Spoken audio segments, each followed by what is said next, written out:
What's up, everybody? Welcome on back to another episode of Dropkicks and Joysticks. I am your host, Bloody Bill Vox. And man, oh man, as I sit here and record this episode, we are just about 8 hours removed from the conclusion of AEW Revolution. This episode drops on March 6th, so it's a little longer since then. But as I record this on a Monday morning, we are 8 hours removed from the conclusion of the career of Sting. And that is the topic of today's discussion.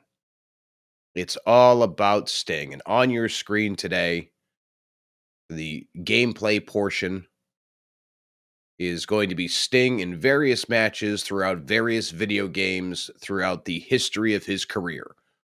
WCW on the Nintendo, the Super Nintendo, the Nintendo 64, the PlayStation 1, the TNA game, the Legends of Wrestling games, whatever we can squeeze into the discussion is what will be on there. I'm not quite sure what will be on your screen as I sit here and record it. It kind of all depends on how long I sit here and talk, because the peek behind the curtain, if you will, is I always record the audio first, and then once I know how long I yammered for, then I know how much gameplay I need to accomplish for the video. But anyway, I'm not going to cover any other current events. I'm not going to talk about anything else. Not intentionally, anyway. I'm going to focus solely on the career of Sting. I don't know how long this episode will be. It will be as long as I want it to be, until I feel satisfied as a fan paying my appreciation to a man who just wrapped up a 39-year career.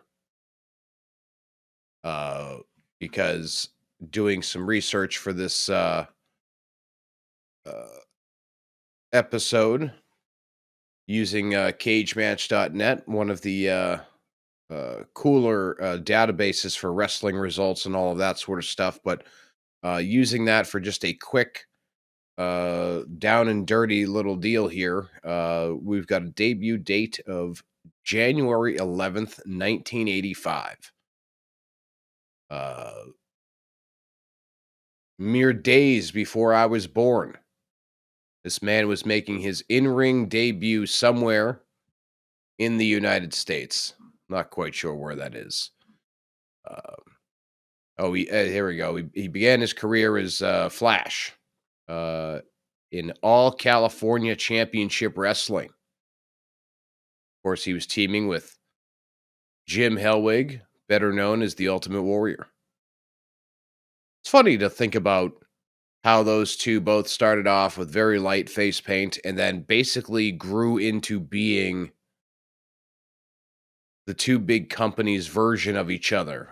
Although I think it's easy to say that Sting was the more talented across the board. I don't think there's even any debate there. The Ultimate Warrior was explosive entrances, so could Sting.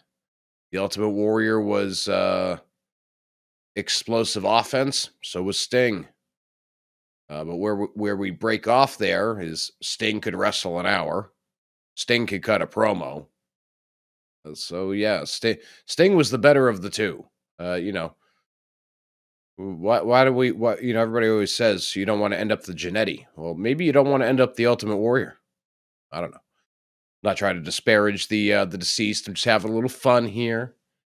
But Sting and the Ultimate Warrior started off as a tag team, and then eventually, they split off, and Sting became Sting, and he joined up with JCP, Jim Crockett Promotions, and that's basically where he stayed for almost 30 years. 20 years, excuse me. Was it 20 years? Yeah, 20 years. A little over 20 years, because WCW closed down in 2001. But Sting's early career is not something that I'm tremendously familiar with. Yes, I've seen some of it. YouTube archival footage, that sort of thing. But I first became introduced to Sting in 1991 as I was first discovering professional wrestling. I stumbled across WCW on TBS, and that dude just stood out. When he made his entrances, everything seemed brighter for him in what was typically a not well lit stage, unless it was like a Clash of Champions event.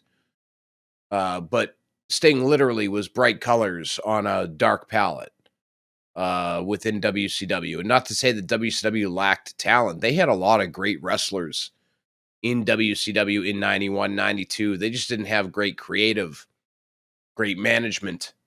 Those types of things really hurt them. But when you look back at the 92, 91, 92 roster for WCW, a couple of guys came and went here, but you had Sting, you had Flair, you had Arn Anderson, you had the Steiners, you had Ron Simmons, Sid Vicious, Vader, geez, Flying Brian was coming up. You had Steve Austin, Larry Sabisco, Rick Rude.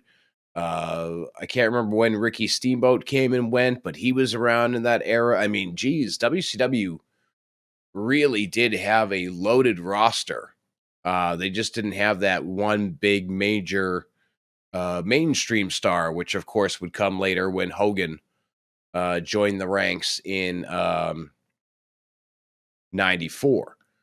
But in 91, when Sting made his wrestling debut, for me, I should say, because it wasn't his wrestling debut, he was a 6-year veteran at that point. But for me as a fan, I guess is what I should say there.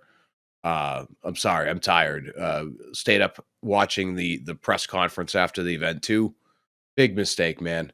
I think I was up till about 2:30, and then I started falling asleep. I didn't watch the whole press conference. I definitely fell asleep. So little sleepy here today.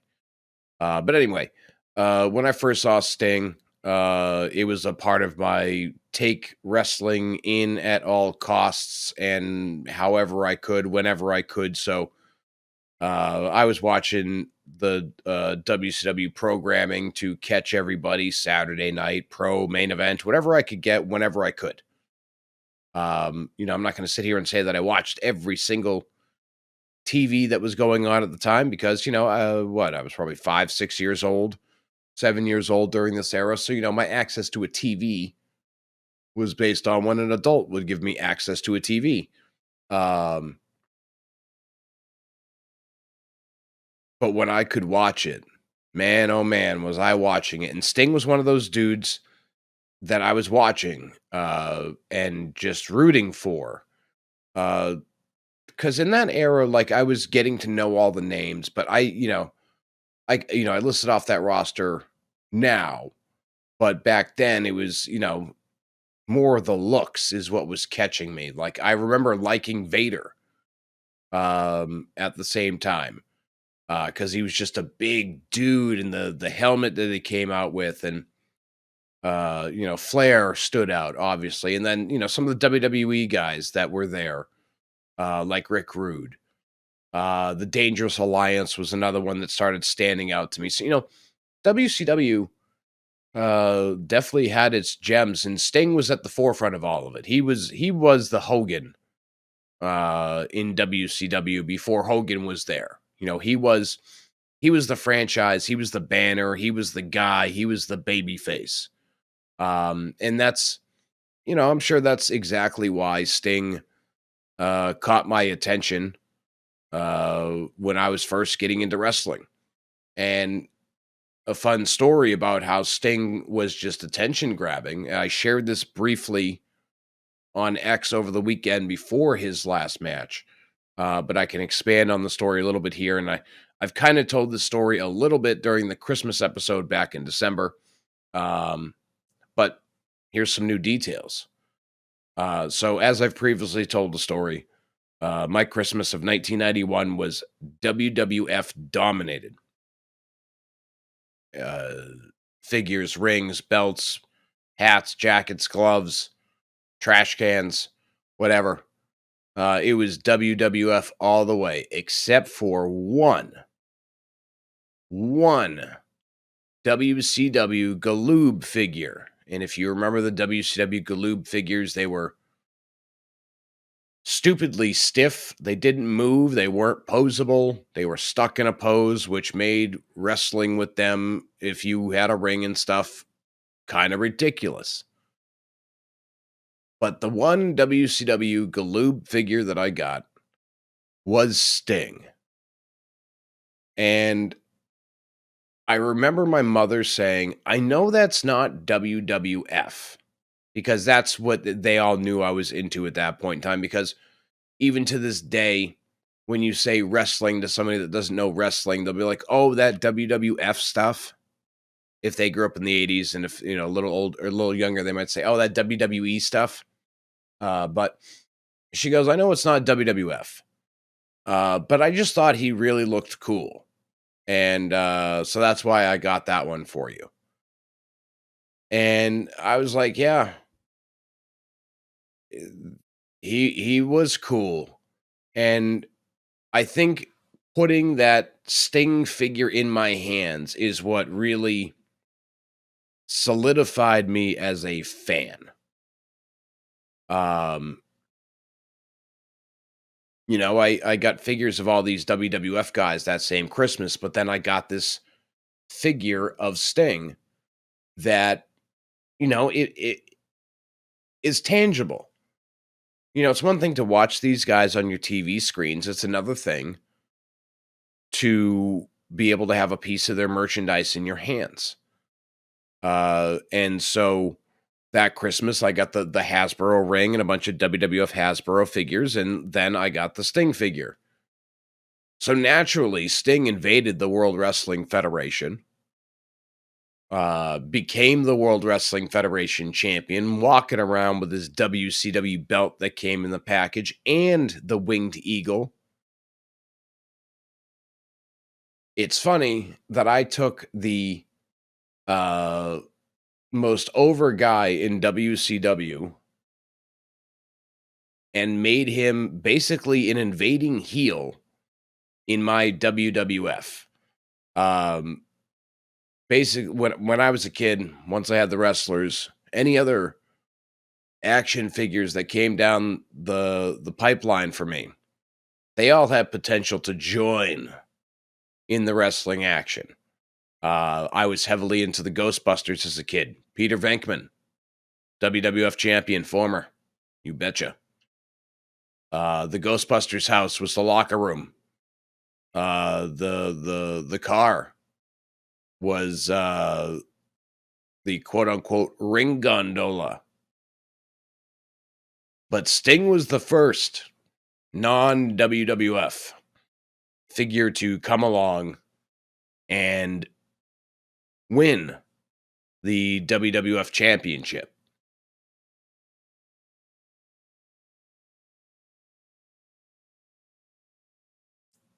Pardon me for that little pause.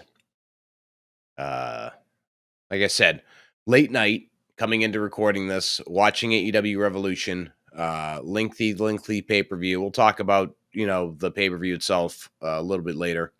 Well, Sting's portion anyway. But yeah, that was the start of my Sting fandom, though. To kind of bring it back on track after we talk about clearing noses and throats and all that jazz. The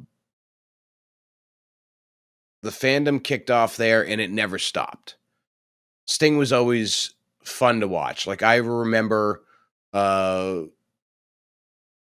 just all the different colors, the black trunks with the splashes of neon trunks with the splash of black, the different face paints. But then, around I don't know, it was like late 94 into 95, Sting started to not have the dirty blonde hair anymore. He was starting to let it grow out a little bit. And, even as we approach into 96, it's, uh, he's not bleach blonde anymore. We kind of start getting into a new evolution of Sting. And little did we know by the fall of 1996 that we would have a entirely different version of Sting based on a popular movie character, the Crow. I guess suggested to him by Scott Hall, of all people. But the Sting character, funny enough, before I said that Sting was the Hogan of WCW before Hogan arrived. Uh, this new version of Sting was born out of Hogan coming into WCW, becoming the Hogan of WCW, and then screwing WCW by joining and forming the New World Order. In 1996, Sting uttered those famous words, "The only thing that's for sure about Sting is nothing's for sure." And then from 96, late 96, basically onward, he was pretty much always that Crow character. We had a few different versions along the way. We took a pause to be ourself a couple times. Steve Borden took a pause to be Sting, but in the main event Mafia. So, still Sting, but wearing suits and that sort of jazz. We took a moment to be a little crazy with the Joker Sting. But once he became the Crow, that was like the character. So it's funny that it almost speaks to the impact of the Surfer character, because when you consider it in the longevity of his 39-year career, Surfer Sting really doesn't take up a lot of it, but people still clamor for it. They still long for it, and even in his final match last night, or 3 days ago, I should say, for the proper timeline of this episode, one of his sons came out dressed up as Great American Bash Sting, which I just got to say, I know we were going to save the pay-per-view talk for later, but his son did so well with that getup that I literally thought Sting had decided to go Surfer for his final match.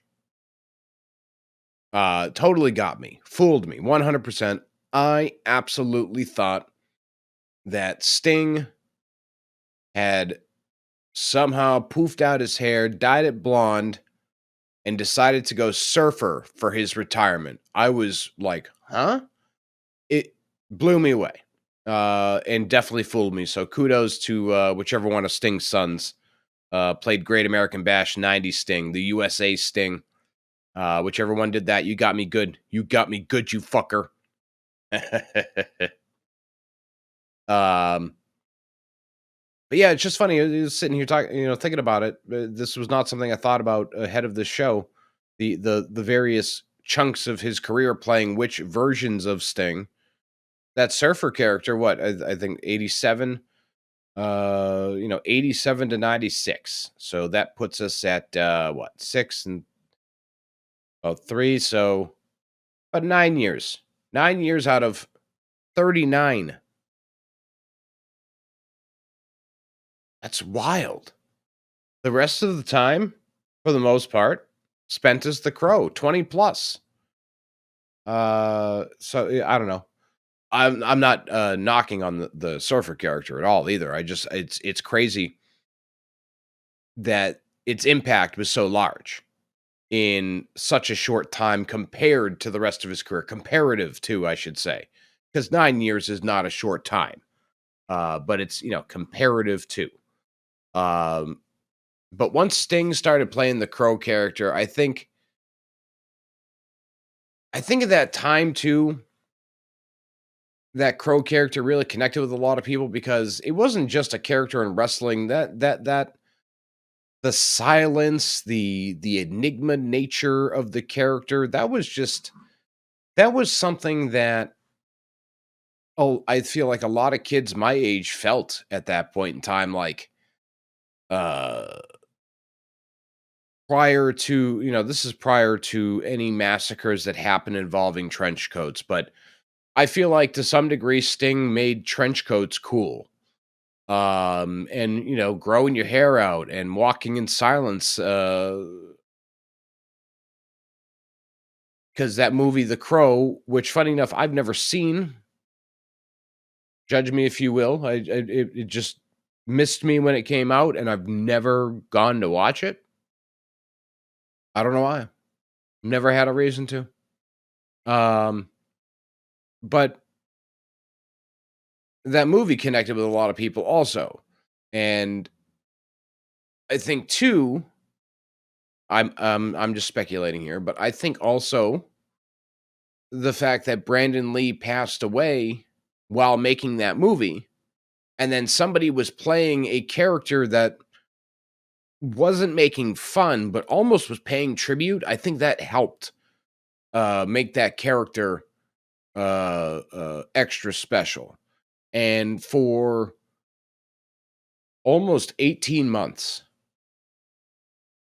Sting sat in the rafters and he stalked and he stalked and he stalked. And he finally came out of the rafters and said what he wanted, and he got that big match with Hulk Hogan. Starrcade 97, very infamous finish. He wasn't tan enough, brother. Um, but when I was watching that match in 1997, we can make fun of it now because we've had certain things pointed out to us. But as Eric Bischoff said in kind of defending everything, and to me, this is an important thing. Um,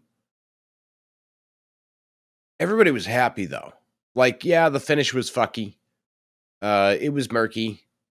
But at the end of the day, the crowd was going bananas. The roster's in there. Everybody's having a good time, yelling, screaming, Sting screaming about mamacitas. Uh, First words he'd spoke on camera in forever, and saying something about mamacita, which gets a laugh out of everybody to this day. And I think that he's shared what was behind that too, but I don't really remember. But that was such a huge moment. And then, of course, in WCW fashion, they took the piss out of it shortly after. And Eric Bischoff has shared why he had to do so. But they had all this controversy, and Sting got stripped of the title pretty fast, only for it to go back on him. It's Super Brawl in 1998. But I got to see the rematch. The television rematch between Hogan and Sting, uh, after Starrcade, was Super Brawl. Although I need to do some quickie research right here because I feel like I'm messing up a timeline thing, and I don't want to have to correct myself later.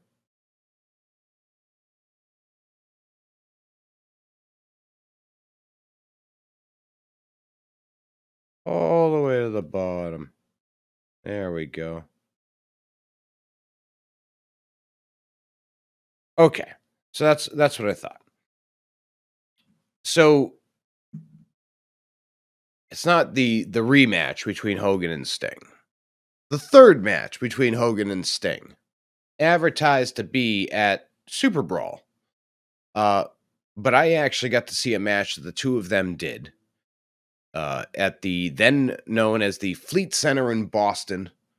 I think they called this like the Boston Massacre.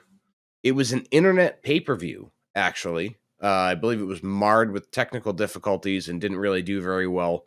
And I think they issued a bunch of refunds in the end. But basically, you could pay to listen to the event. There was no video. It was just going to be commentary, and they had people set up at ringside to do it.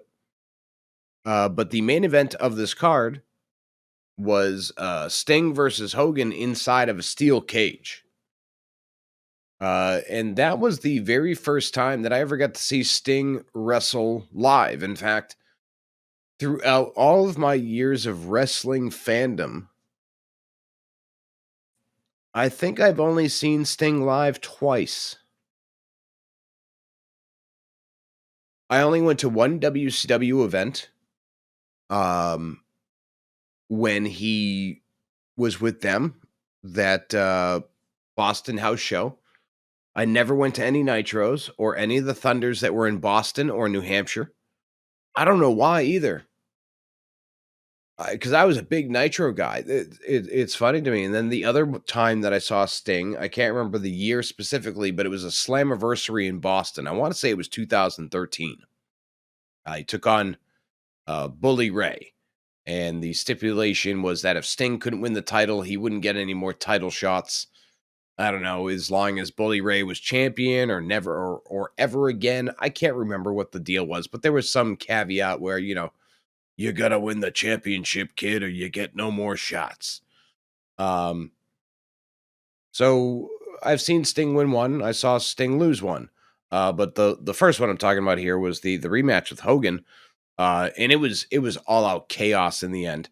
Uh, of course, we had interference from the NWO coming in, running into the cage to try and beat up Sting and all that jazz. And it's not a Sting moment, but I remember afterwards, Sting had cleared out of the ring, and Scott Hall and Kevin Nash are starting to recover after Sting's left, and they're getting ready to exit the cage. And this was during the era where everybody was throwing their trash at the NWO.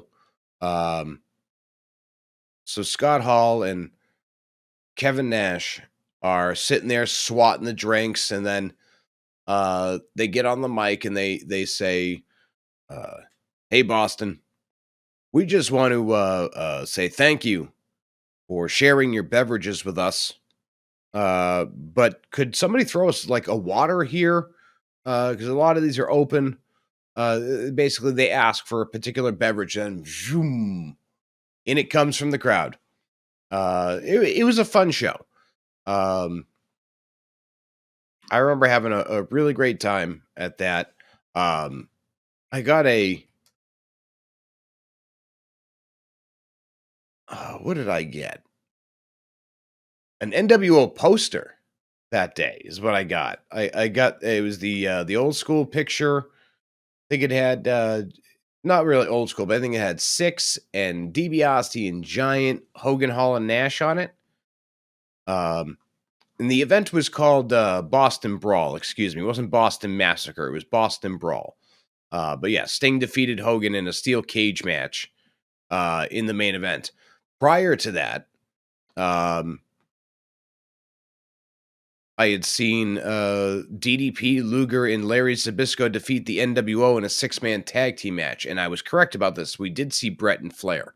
I didn't want to say it, but I was like, I feel like I got to see Brett and Flair on this card also. But uh, the full card itself, just for the sake of running through it, we had Goldberg versus Buddy Lee Parker. Goldberg won. Booker T defeated Mike Rotundo to retain the TV title. Chris Jericho defeated Dean Malenko to retain the Cruiserweight title. Steve McMichael defeated Greg Valentine. The Steiner brothers defeated Raven and Perry Saturn to retain the Tag Team Championship. Chris Benoit defeated Eddie Guerrero. Bret Hart defeated Ric Flair. As I mentioned, DDP, Luger, and Zbyszko defeated the NWO. And Sting defeated Hogan in the cage match. And like I said, this was an internet pay-per-view from Boston. It was an online deal, but it didn't do very well. I think it was marred with some technical difficulties, but it was a packed house in Boston. According to online reports, we had 18,759 fans in attendance. It was January 31st, 1998. So this match actually beat the Super Brawl match into the ring. Which I always thought was cool as a fan, because I'm like, oh, here they are trying to advertise and push that this is the match, the rematch from all the controversy, the third match in the series. But I'm actually watching the third match in the series because, yeah, I'm here in the Fleet Center in Boston, and you're not. Um, but it was a great show. But that was the first time, and for a very long time, the only time that I saw Sting live. That's crazy to me. For all the different wrestling events I've been to over the years, I just never saw Sting, and I had plenty of opportunities in the 90s. I don't know why I didn't go to WCW events. I used to go to WWF events with a friend all the time. Um, and he went to those WCW events. He'd go down to those the same exact way that we went to the WWF ones. Take a bus down to South Station in Boston, and then take the subway over to the Garden. That was just how you did it. If you didn't have a car, it was easy. Bus, subway, boom. Reverse it out. Subway to the bus station, bus home. And then, somebody pick you up. But I don't know why I didn't go to those WCW events, because there were enough in Boston where I could have gone to a few and seen Sting live a few more times than I did. But yeah, my live experiences with Sting too. That's bonkers. And the TNA match was pretty wild as well. Considering some of the stuff he did in his final match at Revolution, he was doing crazy stuff all the way back in 2013. If I remember, they ripped up the ring padding, and we were working on the boards, and things was crazy.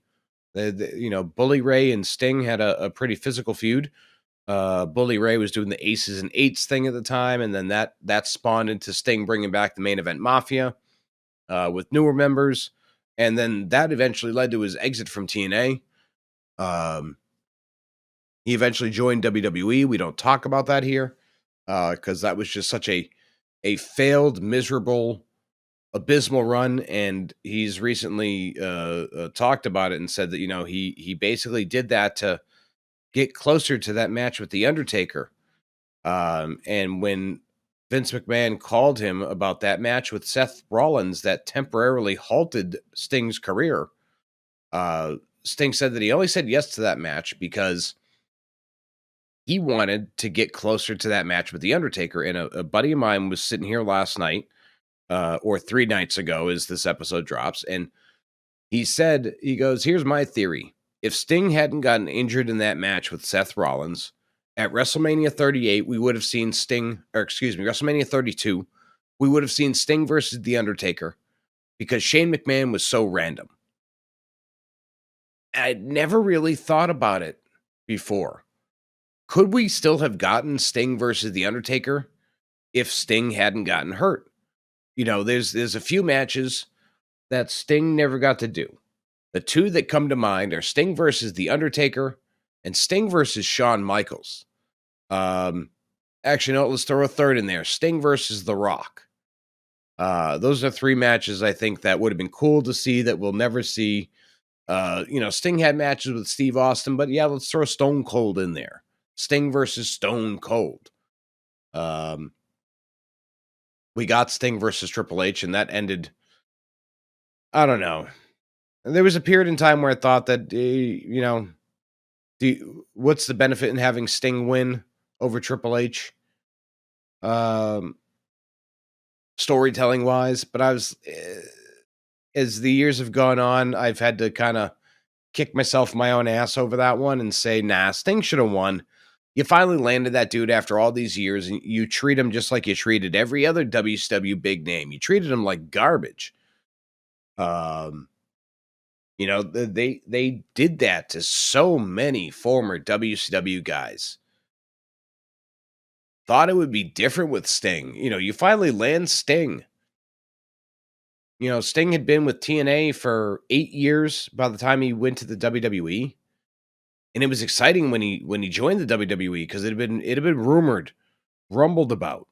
And then he showed up at Survivor Series, I think it was 2014. Got involved with the Authority. Yep, because that led into WrestleMania 31. So yeah, 2014 he showed up. You job him out at WrestleMania to Triple H, and I think they threw enough gaga and nostalgia in there that it kind of blinded everybody to what was going on and made it not seem as bad as it really was, because what did Triple H need that win for? And I never understood. I mean, I guess I did at the time, but then looking back, I'm like, why? And then Sting and Triple H continued to be in a feud. Like, oh, I thought they respected each other, and then there's more feuding with the Authority later on down the line that leads us to that match with Seth Rollins. I don't know, kind of confusing, man. And then based on the fact that Sting comes back to the ring for AEW in what was it 2020, 2019, whenever he made his debut for AEW, it almost sounds like uh WWE did to Sting what they did to many other guys that weren't necessarily ready to retire, and that's retiring them for them. You know, Sting joined AEW after the fact, and a lot of guys uh did similar things where they were told by WWE, "Hey, we're done here. You know, you're medically disqualified."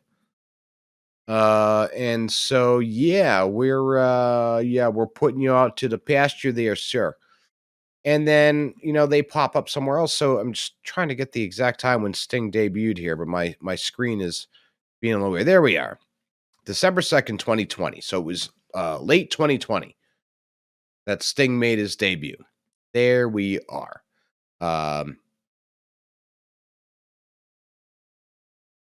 When Sting debuted with AEW and was quickly put into a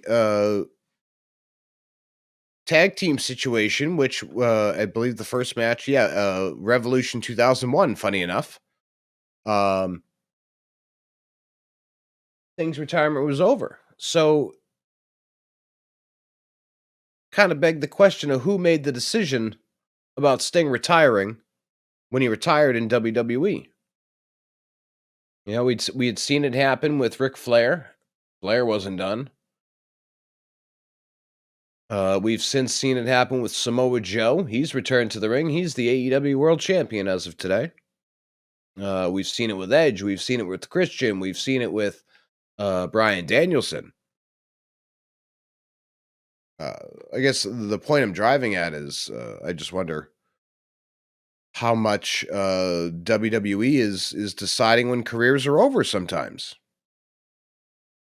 Ric Flair, I mean, has openly stated a bunch of times that the WWE told him when he was retiring, not the other way around. But Sting in AEW was a very surprising debut. Um, I hadn't seen any rumors about it personally. I hadn't seen any rumblings, nothing. He just boom showed up. Um,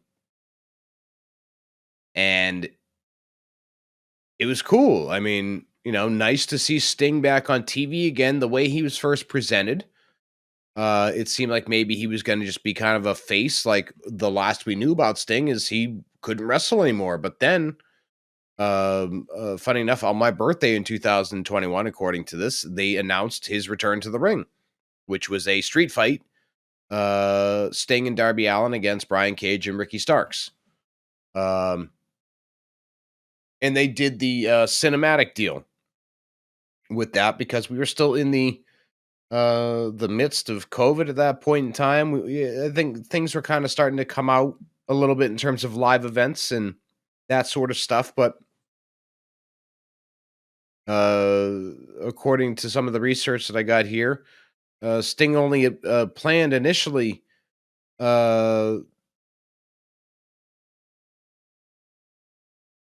to be in cinematic matches, but like all things in wrestling, plans change, and he and Darby had a match against Scorpio Sky and Ethan Page at Double or Nothing, which was AEW's, I think, first full capacity live crowd after Florida had lifted its COVID protocols, according to the record here. The record here. But yeah, Sting. I could go over the entirety of Sting's AEW run, but he mixed up with a lot of different people. Instead of talking about matches, I'll just kind of go through here. He had matches with the Acclaimed. He teamed up with Sting, Darby, or it was teamed up with Darby Allin and CM Punk against the Pinnacle. Tornado tag team matches. Uh, Teaming up with Sammy Guevara and Darby Allin against Andrade El Idolo, Matt Hardy, and Isaiah Cassidy. He was in the Forbidden Door event. And yeah, I mean, geez, Sting's New Japan runs there to kind of jumping around here, but I kind of didn't even talk about the New Japan run there. Well, not really run, but he had a lot of great matches over there, teaming up and wrestling the Great Muta. Um, Big shout out to New Japan Pro Wrestling for hooking up AEW with a bunch of footage, because obviously WWE wasn't going to lend the footage.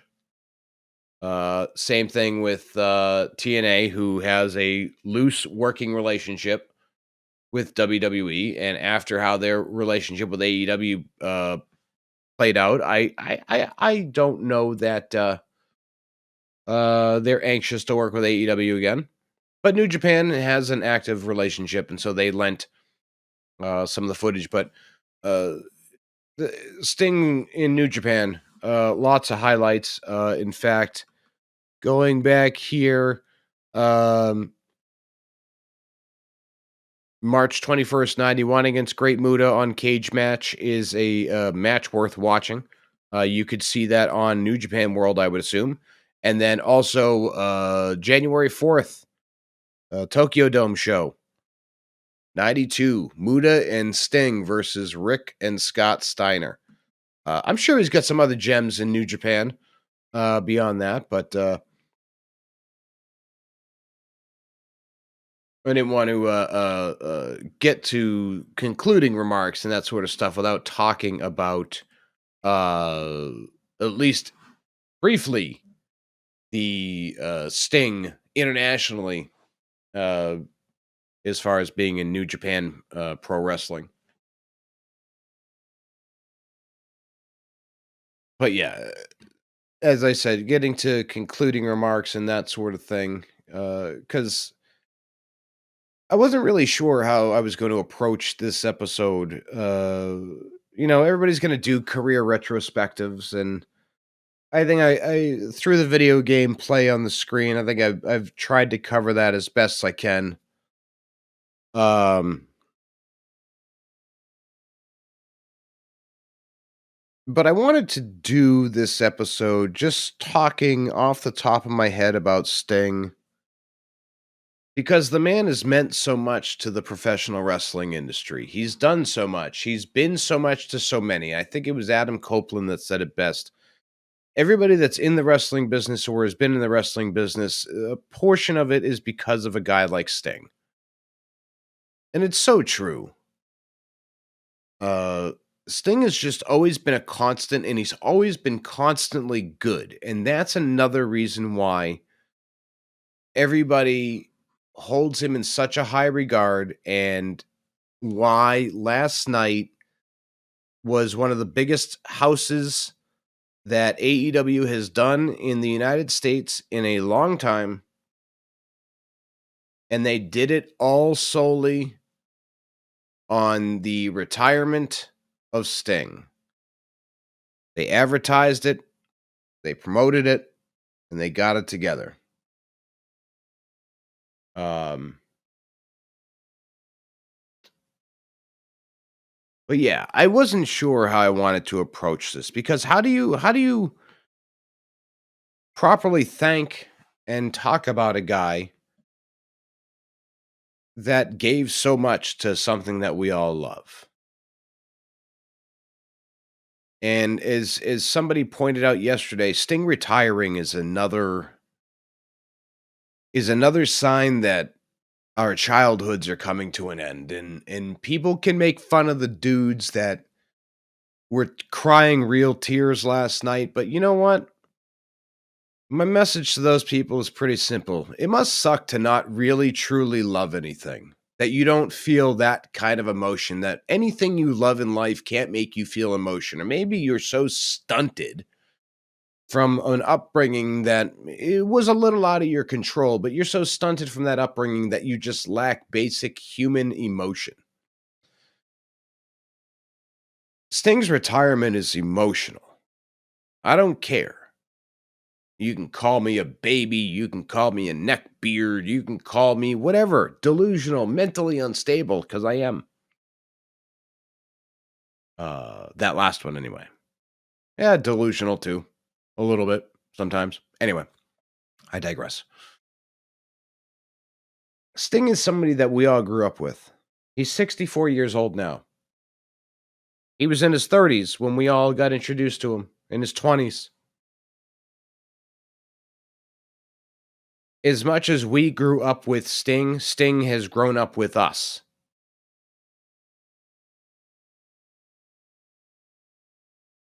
And last night, AEW, or 3 nights ago, whatever, you're listening to it on a Wednesday, but it's recorded on a Monday, okay? I'm tired. AEW Revolution. I'm not even going to talk about all the complaints that I had about the story because I've already talked about them.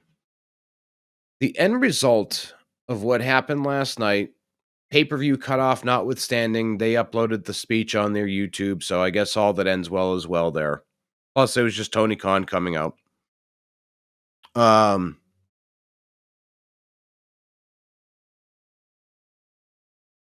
Sting retiring last night was just another signal of your childhood ending. The worst part about getting older is you start to enter that phase of life where your heroes and your idols start leaving, they start dying, they start retiring.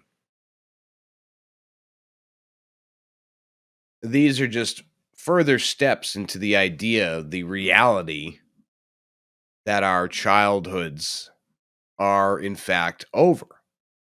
And it's not that we were living in a delusion that they weren't in fact over. My driver's license, my real bills, my job, my everything that I have as obligations tells me I'm a freaking adult.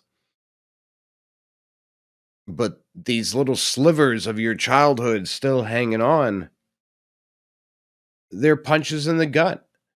And I recently saw this, and I'm paraphrasing what I saw, but basically the reason why nostalgia sells so big is because the generation that buys into it, my generation, we weren't given a future to look forward to. We were basically told we were told as kids that our lives were going to be spent working and grinding to the bone until there was nothing left of us, and then we'd be shuffled aside. The writing was very clearly on the wall years ago. I mean, who who realistically would have a dream of growing up to get a job to make money to have bills? But that's the dream they conditioned everybody to have, and unfortunately, that dream was not a reality for many people, so we look back to when times were simpler, to when we loved everything.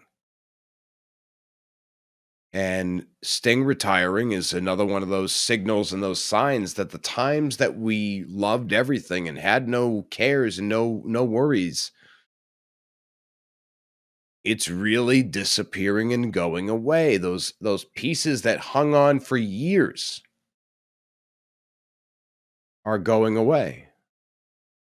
And that's sad, man. I don't care. Like, I have sat here a couple of times and felt that feeling in my gut like I was going to start crying. And if I did or do, so what? Y'all can deal with it. I don't really care. Sting retiring at Revolution, I said it when I was watching with my buddies. I said AEW gets to say that this is something they did better than the WWE. 1000%. You can argue about the opponents, the story, the stunts. Darby Allin looking like he was going to bleed out from glass, Sting himself going through glass. You can talk about and debate it and argue it all you want, but the end result is AEW on the night it counted did it better than the WWE. End of story. For me, anyway. You can have your own opinion, and that's A-okay. Different strokes for different folks. But if you think that anything about how WWE retired him is better than his AEW retirement, my personal opinion is you're insane. And I'm insane. So I think I'm qualified to talk about whether people are insane. Yeah. But they nailed it. The video package was beautiful. Having his sons come out as Surfer and Wolfpack, even though I didn't really care for the Wolfpack Sting. Whatever. You know, Surfer Sting, Wolfpack Sting, Crow Sting, Metallica Seek and Destroy. The light show was very Jim Crockett promotion-esque. David Crockett was there. I'm pretty sure, having seen that man on edibles before or gummies, I think he was high as shit for that event. But it was, who cares? It was a great time. Ric Flair was there. Ricky Steamboat was a guest timekeeper. It was all out chaos. From the moment the bell rang, Darby Allin shot himself like a torpedo at the Young Bucks, and bam, it was off to the races. You know, it was just a great spectacle. And, I thanks to buying it on my Bleacher Report account, I can watch it back anytime I want. I'll probably watch it back again today. But at the end of the day, it's done.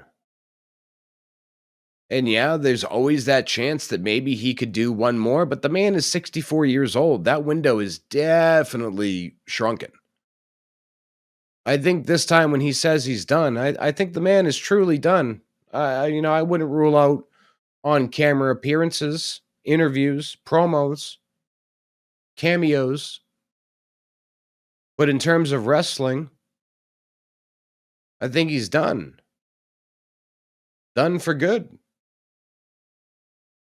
And it's funny. Last night, friends were kind of spitballing, our top tens, and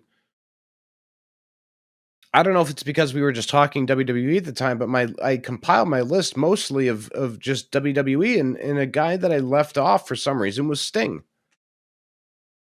Sting is absolutely a top 10 guy for me. Like,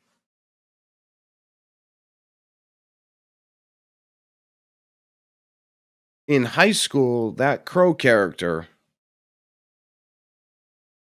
it resonated with me because I also, felt conflicted a lot of the times and lost and walking around in silence, emulating that character. Just it kind of worked out. It was just cool, man. But uh,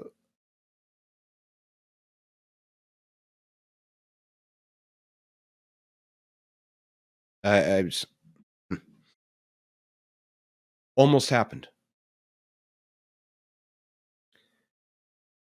Sting retiring is just crazy to me, and those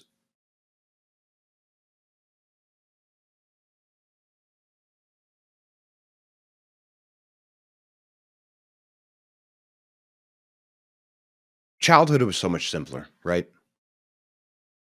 And these pieces of our childhood that just kept sticking around, kept sticking around, kept sticking around, made life so much easier. And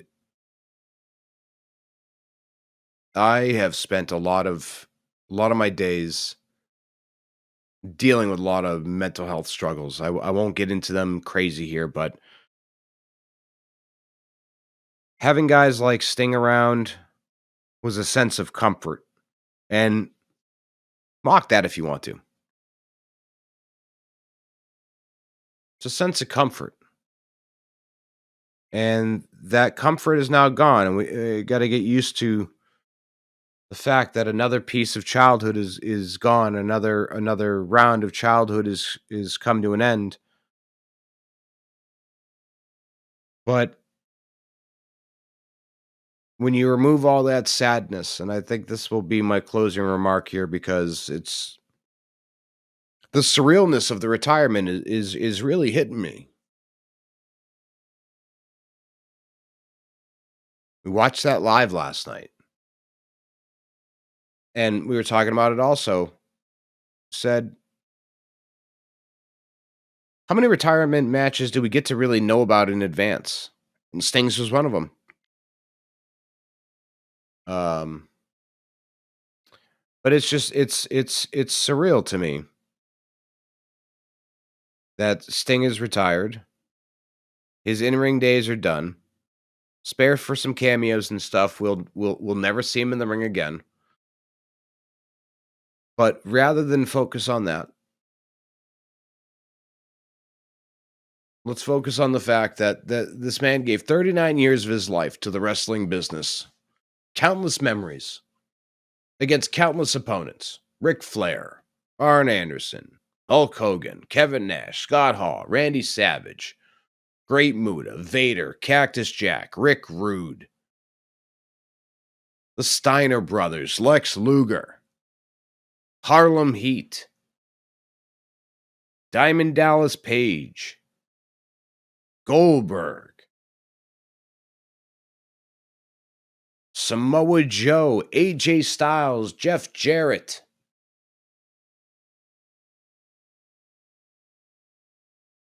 MJF, the Young Bucks, CM Punk, not an opponent, but a partner. Just Seth Rollins, another name. Whatever happened there happened. Accidents happen, my friends. The career spanned such a long time, all of those different opponents, all the different memories, the different matches. So yeah, it's definitely sad that Sting is bidding us adieu. He's officially retired. He's gone. He's going home. He's going to go enjoy his life. Um, and while it's sad, I think it's more important to recognize all that he gave to all of us. It's the old cheeseball line. Don't cry because it's over. Smile because it happened. Ha ha ha. But I think that's an important message here. Could you imagine how different things would be without Sting in wrestling history? How many moments there would be altered without his presence? That's pretty crazy to me. Sting had so many great moments in wrestling history. The Clash match with Ric Flair, the Great American Bash with Flair, his battles with Cactus Jack, Rick Rude, Vader in the early 90s, his ever running feud with Ric Flair, feuding with the NWO in the 90s, and Hogan, reinventing himself in the Wolfpack, helping upstart companies. That's a huge part of Sting's legacy also. He was that legend that really truly gave back in the second half of his career. He spent those years in TNA. He spent these years in AEW trying to help lift and launch these startup promotions so there's more places for people to work. If that is not a legend and a Hall of Famer, I don't know what is. So, throughout this long, rambling journey of talking about Sting and our appreciation and little moments and just reflecting in my own way. Because like I said, I didn't know how I wanted to approach this. I didn't want to do it like everybody else is going to do it, where we're going to do a retrospective and sit here and analyze the career moment for moment for moment. I didn't want to do any complaining. I didn't want to nitpick anything. I just wanted to talk about my experiences as a Sting fan. And I hope that I did that journey some sort of justice. Sting character has always ruled. It's always been reliable. It's always been there. It's always been quality. Sting was a wrestling character and a wrestler that you could always rely on. And I think that's why we all love him so much. So as I bring this episode of Dropkicks and Joysticks to a close, I'd like to say the following. To Steve Borden, also known as Sting. Mr. Borden, I'd like to thank you for your 39 years of service to the professional wrestling industry. As somebody that did just a sliver of independence for a few years, I can't even imagine what it was like to be away from your family and your friends and everything else for all those years. Being in all those different arenas, performing for all of us fans, I can't even imagine. But I thank you for doing it because you provided so many countless memories to so many countless people. The memory banks that you provided, they range from small to large. You know, it could be a promo, it could be a match, it could be a certain entrance, it could be a theme song, it could be an attire. You had so much influence and impact in the world of wrestling. Every character you ever played, revered, loved, wanted. Man, I can't thank you enough for that. So as you get ready for retirement, like you're ever going to hear this, but in case maybe someday you stumble upon this, you're like, I want to listen to the podcast that talked about my retirement. Well, Sting, Mr. Borden, I wish you the very best, man. I thank you for all the great matches, the great moments, the great promos, the colors, the gimmicks, the music, the lights, everything. It's been gnarly, man. It's sad that we'll never see another Sting match again. But the Sting match that we got on the way out was a car crash, and I loved it. And I'm sure people will find their way to nitpick it and say, oh, but outlaw mud show bullshit. Yeah, people will have that stance. And you know what? Let them. Because what's important here is Sting, you wrote your own story on the way out. And you know what? How many wrestlers can really say that they got to do that? Sting, thank you for the matches, for the years, for the miles, for the moments, for everything. I am truly grateful as a fan that I got to watch you for as long as I did. And I am thankful that the Chicago Tribune released that video of you doing the voicemail listen back. Because without that video of Sting, I got to stop acting like I'm talking to Sting here. Without that video of Sting, listening to everybody say thank you to him, I don't know that I would have ordered it. And I think I would regret not seeing his last match today. But Sting, thank you for all the matches. I know I'll be doing some Sting watchbacks of matches this week and, pulling up stuff on Peacock. I might even revive my New Japan subscription to go see what they have of matches there outside of those two we mentioned earlier. Yeah. It's no longer Showtime, folks. Been Showtime for 39 years. Showtime is finally over. Sting, I thank you for everything. I can't say it enough. Thank you, Sting. Thank you, Sting. Thank you, Sting. And with the conclusion of this episode on Sting, I had this moment leading into this episode, and I wasn't sure if I was going to do this at the very end or not.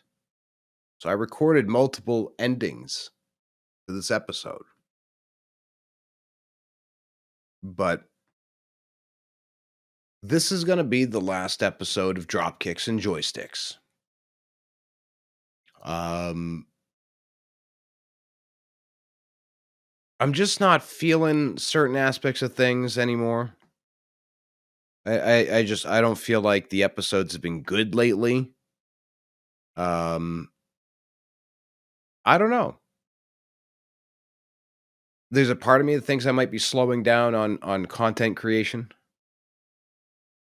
I've been really considering reshuffling my decks, maybe not doing as much as I do, and maybe I don't know. I'm not quite sure, but I do know that since I brought the show back, it I've been forcing its way into my life to get it done, and it's felt like a job. I think sometimes we take a break from things and we enjoy the freedom that comes with it. Um, so yeah,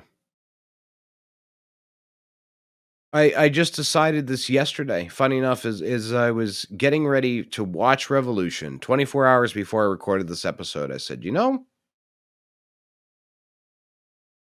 Sting's retirement might be a good time to wind this down. And that's not to say that I may not ever do a podcast thing again, but I just yeah, I'm not feeling it. And when I don't feel something, man, I can't do it because then it'll start to be a chore, it'll be a job, and I'll resent it. So could I do podcasting type stuff again in the future? Absolutely, 110%. It's very possible. But I also feel like where I do the live streams on YouTube every weekend, I talk about stuff there.